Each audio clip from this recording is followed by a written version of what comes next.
Bombshell report, FBI pitched Trump-Russia collusion to Russian oligarch weeks before the 2016 election, by Aaron Moreno for TruthFeedNews.com. Investigative reporter John Solomon released an explosive report Monday on the Hill detailing Robert Mueller's conflicting connection to Russian oligarch Oleg Deripaska, whom the special counsel is now investigating in the Trump-Russia collusion probe. But according to Solomon, there's much more to the story.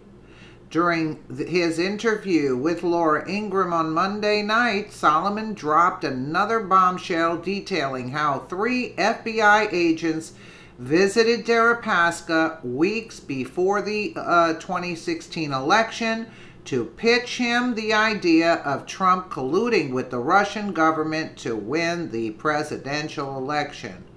Listen to a little bit of this.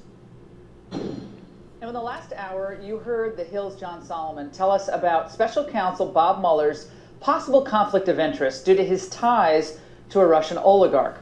John is now here with an even newer breaking series of developments that were just posted moments ago on the Hill. Nobody's heard this before. It's stunning stuff. John, what else should we know? I mean, I read through your piece about a half hour ago when it was posted.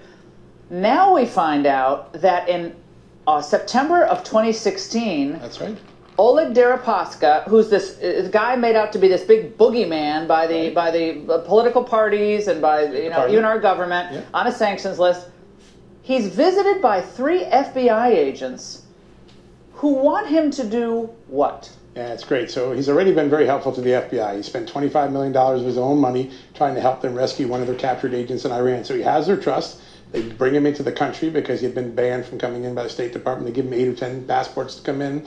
And then it's 2 months before the election. He's asleep in his apartment in New York. And he gets a knock on the door by some of the same FBI agents that worked with him on the earlier operation. They said, "We think Trump's campaign and Russia are colluding on the election." And he lets out a big laugh. Wait. Yeah. The agents say to a Russian billionaire. Yes, sir. Close to Putin. Supposedly close to Putin. That's I mean, right. all the billionaires know Putin. True. It's like all the billionaires in the United States know That's Trump, and all the politicians. Like, they always say that's like not a big deal. Right. But they say to him, we have an idea or a theory that he's colluding through what? Paul Manafort? Paul Manafort was the person they mentioned. They thought, and here's the funny part. Oleg Deripaska had a tortured relationship with Paul Manafort. He hired him as a political consultant, wasn't happy with that, gave him some money for an investment. Deripaska sued him. They had a falling out. He said he stole my money, took it into the United States. So the guy they go to is an enemy of Paul Manafort, and they say, well, can you help us prove that maybe Manafort's colluding with Putin to throw the whole election to Donald Trump? And he laughs. He breaks out in laughter saying it's preposterous. And they say, no, seriously, take this seriously. And no, I'm telling you, it's not true. I don't like the guy. Listen, I'd love to smear him. I'm telling you, there's no chance that Russia is using Paul Manafort to coordinate an election. And that's important for 2 reasons. It's 2 months before the election. It's before the FISA application. And here's someone that the FBI trusted previously to give them reliable information, spend his own money doing FBI work. And now they're telling him no collusion. Does the FISA court know this? I bet not, from what my reporting Again, indicates. so our viewers understand this. We have a situation where 3 FBI agents go to this Russian billionaire's apartment, who only can come to the United States because he's supposedly a bad guy, which by all indications, he was trying to help Bob Levinson get out of Iran, a 30-year veteran of the CIA who we left there. He tried to get him out 2 times, spent $25 million, as you said, That's right. had a jet waiting on the tarmac, pulled back by the State Department for some weird reason. Hillary Clinton involved, Barack Obama involved, perhaps even the previous administration of that involved. They go to him and they say, we have a collusion idea. And he says, well, that's ridiculous. And they then say, keep an open mind. That's exactly what they said. They're trying to keep them going. Keep an open mind. Let's stay in touch. And my reporting tonight indicates... Oh, my God. Yeah, let's stay in touch. Well, they've been in touch for quite a while. Now, you have sources, strong sources for this report. I do. It's, including Deripaska himself is on the record, and his lawyer, as well as several FBI agents in the story. A story that's well-sourced. I also understand that Deripaska offered to testify on Capitol Hill. That's right.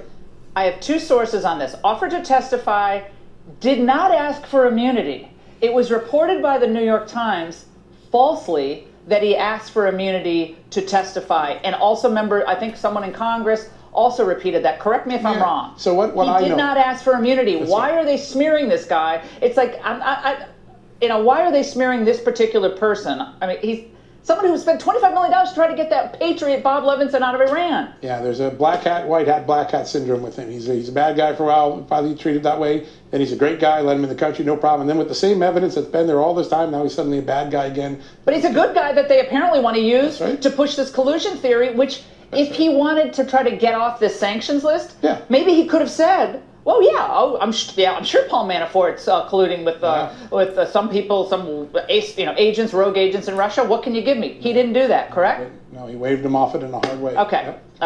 Let's bring into this discussion. This is unbelievable. It's like a John le Carré novel. Retired FBI Special Agent Tom Baker is here in Washington, and Attorney Harmeet Dillon in San Francisco. Guys, these details are moving fast and furious. John Solomon has done some of the most important reporting on this case, on Mueller, on the FBI, for months now, and now this. Tom, I want to start with you. You knew Bob Levinson, going back to the first part of this narrative. You knew him. You worked with him when I think he was at Counterterror, and you were at the FBI. And now we hear more details on this Russian billionaire spending $25 billion 2 times. He had a good handle on getting him out of the country twice, and he was waved off twice. And now they try to use him for the collusion nonsense. It's an outrage. Well, yes, it is. It is, and what was an outrage in that was the way the whole thing was waved off. Bob Levinson, I crossed trails with him a couple of times when we were both involved in Russian organized crime. I happened to be at that time the legal attaché in Paris, where Oleg Deripaska often would stop by himself. Actually, he spent a lot of time in Paris. But Levinson, we would try to do everything we could to get every part of the government moving on him. I was retired when he went missing. We got very little cooperation from the CIA and very little cooperation from the State Department, and the FBI had to reach out and do whatever they could themselves. Now, why is the FBI, Harmeet, the FBI is actually doing the work to try to get the CIA guy out of Iran, reaching out, and again, I don't know if it's illegal or not, maybe, but working with this guy who had business interests in Iran, really rich, really connected, and I bet Deripaska wanted to know, why the heck am I being banned from coming to the United States? Show me the file. I'm such a bad guy. Show it to me. And he starts working with them. Like, again, motivations aside, that would have been a great thing to get him out of the country. State Department takes back the deal at the last moment on some seemingly spurious grounds. Go ahead. Right. Well, what we have learned from Solomon's reporting is that, this was pulled off the table at the last minute because Hillary Clinton refused to say certain things that the Iranian government wanted said in order to point the finger away from them. And so, that said, this gentleman and most wealthy people in his position don't do things out of necessarily the goodness of their heart. There would have been an interest in it for him. And having good relations and ability to come and go from the United States is literally worth over $10 billion to his businesses. And so naturally he wanted to help and do a good thing as long as it didn't blow back on the Russian government. And so he was assured of that. He did what he was asked. McCabe was one of the people who recruited him. Yeah, and then this is how he's thanked. Yeah. This is how he's thanked. He's now on, a sanctions list after, by the way, refusing to, quote unquote, keep an open mind when FBI agents visit him. How do you keep an open mind if you're asked, did a crime occur? I mean, keep an open mind about it? What does that mean? That is incredibly shady and suspect. But, now we have a second instance here, Laura, of clearly the Department of Justice and FBI not giving all the information to the FISA court, because this is what we would call exculpatory evidence in a criminal investigation, where you ask somebody, did Manafort collude with the Russians on behalf of the Trump investigation? Deripaska, who would know, said, absolutely not. Are you kidding me? I hate his guts. He's cheating me in a business deal, but he didn't do that. I am quite certain, as Solomon just said, that was not revealed to the FISA court, because if it were, a judge would take a second look at that. And now Manafort is fighting in court for evidence of whether this is, even covered by the Rosenstein authorization. Right. and and Mueller has filed that information under seal. Again, I think the fact that this whole $25 million, you haven't even talked about the fact that the $25 million violates the Anti-Deficiency Act of our government, where the government's not allowed to take volunteer support from citizens if it's not authorized by Congress. Yeah. And so Mueller may be trying to cover that up because it is embarrassing to him that he violated the law. We're going to stay on this. Thank you, Harmeet and Tom. Welcome back. We're continuing our discussion with Hill reporter John Solomon on the big story he just broke. Special prosecutor Bob Mueller may be tainted by a conflict of interest in the Russia probe. Let's also bring in former FBI agent Robin Gritz in Chicago. Now, Robin supervised the Levinson case back in 2009. If you just tuned in, Bob Levinson, 30-year veteran of the CIA, held now for 11 years in Iran. We learned more details tonight about the efforts of a Russian billionaire, Oleg Deripaska, now on the U.S. sanctions list, to secure his release on 2 different occasions, spending $25 million. And now we learn that Oleg Deripaska was approached by the FBI in September of the election year, September 2016, where they floated an idea of, well, Manafort might be colluding with Trump, and what do you think about that? And he's like, I don't even like Manafort. The facts are ridiculous, the intent's ridiculous, that's absurd, and the FBI basically said, keep an open mind. That's wild. Robin, I want to go to you. Of course, you were on this Levinson case from the beginning. Now we're learning more about how this effort was strung along, shut down, at least on one occasion now by Hillary Clinton. Your thoughts tonight as these new developments are coming in? When John gave me a call about what he was finding out, I was shocked.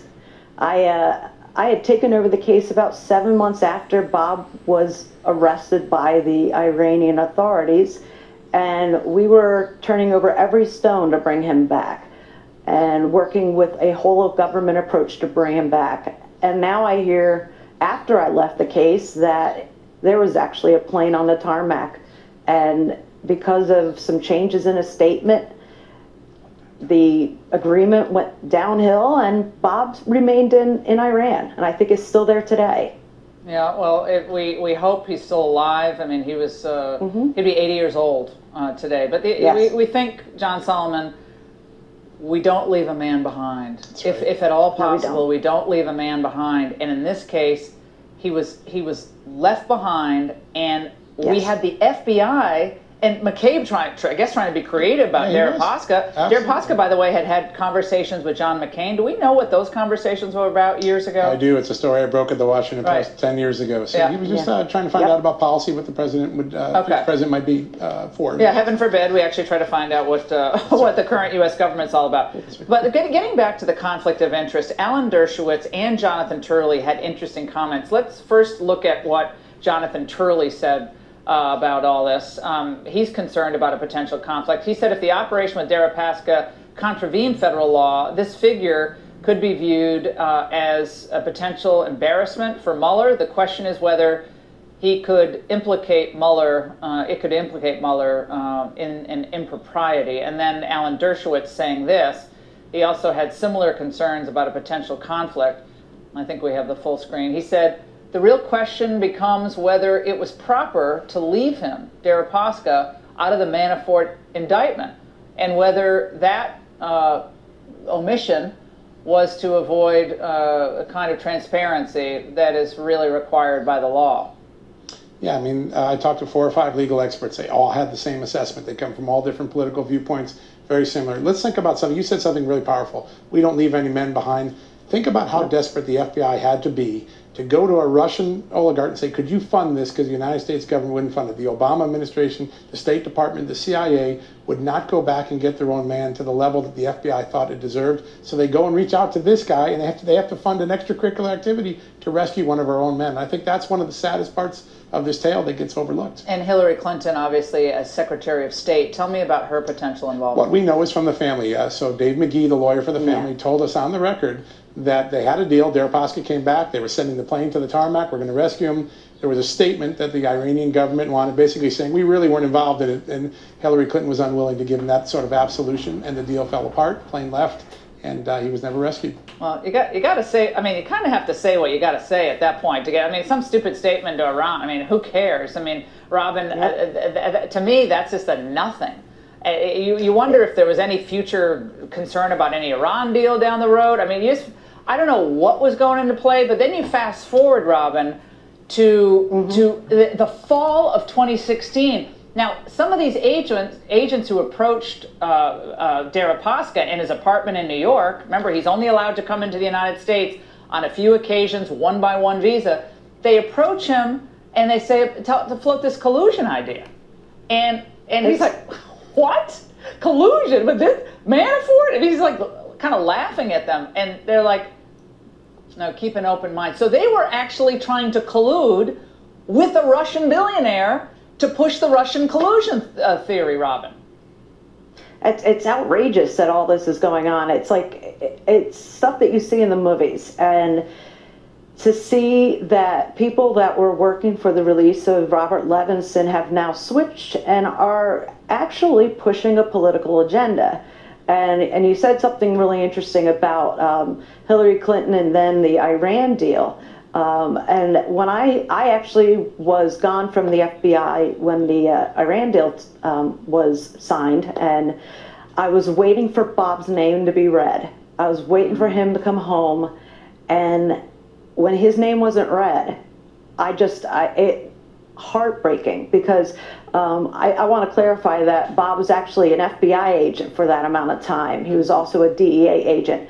He was just like any of us. When we leave government service, we contract with people. And yes, he was contracting with one agency, but he was talking to a lot of people, having to, all the kids and everything. And yeah, it's just the family. The family has been through hell, and now they're suing Iran. I'm telling you, John, I think Republicans on the Hill, if it's not going to be Democrats, Republicans should call Deripaska to Washington. He's offered to testify without immunity. Don't lie and say he asked for immunity, because he didn't. Bring him up to the Hill, hear what he has to say. Question him, sharply question him. You don't have to trust what he said. Question him. I think the American people would like to know a little bit more about keeping the boogeyman of the Russian billionaires alive, to keep the big fantasy alive.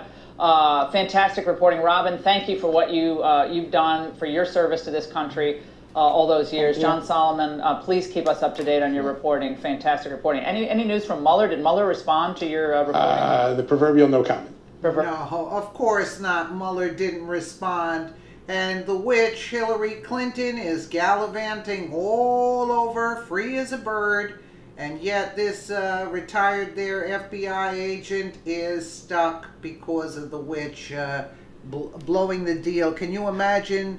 You're thinking you're going to be released, and the plane is already on the tarmac, and you're thinking, wow, I'm finally going home. That's a worse feeling in your life. Can you imagine what this man has gone through?